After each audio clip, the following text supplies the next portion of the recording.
హరిగోసబడుతూ ప్రజలు వలసెల్లిపోతూ ఉంటే, హరిగోసబడుతూ ప్రజలు వలసెల్లిపోతూ ఉంటే, ఆరేసుకున్న చీర పారేసుకున్న మనసు, ఆరేసుకున్న చీర పారేసుకున్న మనసు, అనిపాట వాడినోనికి పట్టాభిషేకమేంది. రేవంత్ రెడ్డి మామ, రేవంతు రెడ్డి మామ, రేవంత్ రెడ్డి మామ, రేవంతు రెడ్డి మామ, అయ్యయ్యో రామ రామ రేవంతు రెడ్డి మామ. ఈ విగ్రహాలు పెట్టే నీ డ్రామలేంది రామ, ఈ విగ్రహాలు పెట్టే ఈ డ్రామలేంది మామ.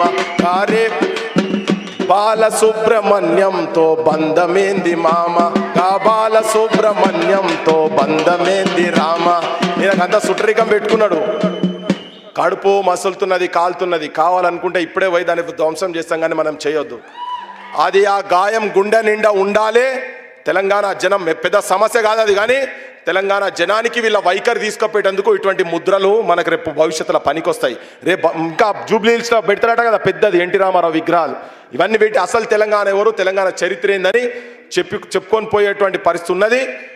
పాటలు రాయండ్రి, మీరు వేరే దాంట్లో ఉన్నా కానీ దయచేసి రాయండ్రి, మా బూటలో మనం పాడుకుంటాం జరా అని చెప్పి. వద్దంటేనే వచ్చిరి నాడు, వచ్చిన వారు తెచ్చిరి కీడు అని రాసిండ్రు. వద్దని తిరగబడ్డప్పుడు 54-55లో ఫజల్ అలీ కమిషన్ వచ్చినప్పుడు వ్యతిరేకించి మొట్టమొదటి నినదించిన గొంతులు ఇవాళ ఈ వేదిక మీద ఉన్నటువంటి చాలామందికి కూడా అంత డీప్గా తెలిసి ఉంటుందని నేనైతే అనుకుంటలేను. తెలిసి ఉన్నది కావచ్చు, కానీ అంత డీప్గా నాకు మా ఎన్ శంకర్ అన్న ఈ సినిమాలు వాళ్ళ స్టోరీల మీద బాగా పరిశోధన చేస్తూ ఉంటారు కదా, తన కూడా విన్న తర్వాత కూడా నాకు మాట్లాడినప్పుడు నాన్న గురించి పెద్ద తెలియదు అనిపించింది, ముచ్చరత్న గారి గురించి తెలియదు అనిపించింది. నేను ఈ చరిత్రను, అసలు చరిత్రను ఇంతకుముందు చెప్పిండు కదా, వేటగాడు రాసిన చరిత్రలు అయితే అని చెప్పి, దీని గురించి మాట్లాడే క్రమంలో నాకు మొట్టమొదలు బాగా ఈ పుస్తకము దీనికి సంబంధించినటువంటిది కావచ్చు, ఇదంతా కావచ్చు. నాగరాజుతో పాటు నేను కృష్ణ మేము ఊకే మాట్లాడుకున్న టైంలో పుస్తకం తీసుకొచ్చినప్పుడు నాకు కూడా ఇంత లోతుగా తెలియదు. కొన్ని అయితే ఉపన్యాసాలు మా రవీంద్ర అన్న కూర్చున్నాడు, ఆయన చెప్తున్నాడు వేదికల మీద ఉంటే ఎట్లా మాట్లాడేస్తాను అనేది. తిరుమలరావు సార్ కావచ్చు, మా గూడూరు మనోజ్ అక్క కావచ్చు, వాళ్ళ నాన్న ఈ వేదిక మీద సామాన్యుల మన మనుషులు కూర్చోలే, వీళ్ళంతా చాలా పెద్దోళ్ళు. చాలామంది అన్నారు నన్ను ఇంకా మంత్రులను, కేంద్ర మంత్రులను, ముఖ్యమంత్రి స్థాయిలను పిలువుని అని చెప్పని చాలామంది అన్నారు. కానీ నాకు బాగా ఆలోచించినాక అసలు తెలంగాణకు వాళ్ళు కాదు ఇటువంటి వాళ్ళ మాటలు కావాలనిపించింది నాకు.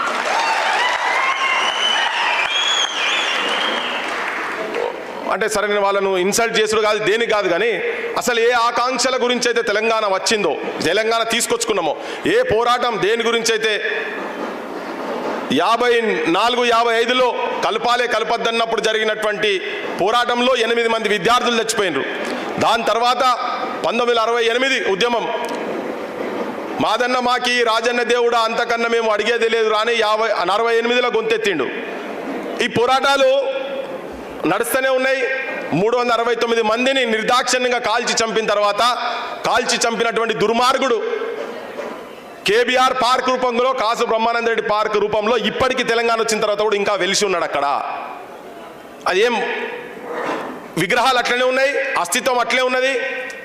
మొన్న 1200 మంది చనిపోయిన తర్వాత, తెలంగాణ తీసుకొచ్చుకున్న తర్వాత 12 ఏళ్ల తర్వాత అసలు నా తెలంగాణ ఏది అని చెప్పని ఇటువంటి వాళ్ళందరూ ఆలోచిస్తుంటే నిజంగా కూడా అందరూ ముక్కులు వేలేసుకునే పరిస్థితి వచ్చింది తెలంగాణ ప్రజలకు. ఇప్పటికీ తెలంగాణలో ఆత్మహత్యలు ఆగలేదు, రైతుల ఆత్మహత్యలు ఆగలేదు, నిరుద్యోగుల ఆత్మహత్యలు ఆగలేదు.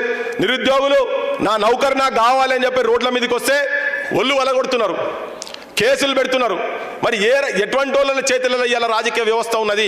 ఇటువంటి వాళ్ళని ముచ్చర సత్యనారాయణ గారిని ఎందుకు ఇవాళ స్ఫూర్తిగా తీసుకోవాలి, తన జీవితాన్ని ఎందుకు స్ఫూర్తిగా తీసుకోవాలని చెప్పని ఒక్కొక్కరు ఒక్కొక్క విధంగా మేము వ్యాస సంకలనం తిరుమలరావు సార్ మేము కూర్చున్నప్పుడు సార్ గైడ్ చేసిన దానికి ఇటువంటిది మనం ఒకటి తీసుకురావాలి, ఈ చరిత్ర బయటికి రావాలనుకున్నప్పుడు ఒక్కొక్కరు ఒక్కొక్క రకంగా దీన్ని వాళ్ళ ఆలోచన విధానంతో రాసిండ్రు. రాసిన వాళ్ళు ఇంకా చాలామంది వచ్చేది ఉండే. 2 పుస్తకాలు ఇవాళ ఆవిష్కరణ చేయాలనుకున్నాం. ఒకటనే తన ఆత్మకథ, జీవిత కథ ఒక పుస్తకం ఒకటి, తర్వాత వ్యాస సంకలనం ఒకటి. చాలామంది ఏం చెప్పిందంటే ఇది ఇట్లా కాదు, ఒక డే లాంగ్ సెషన్ జరగాలి దీని మీద.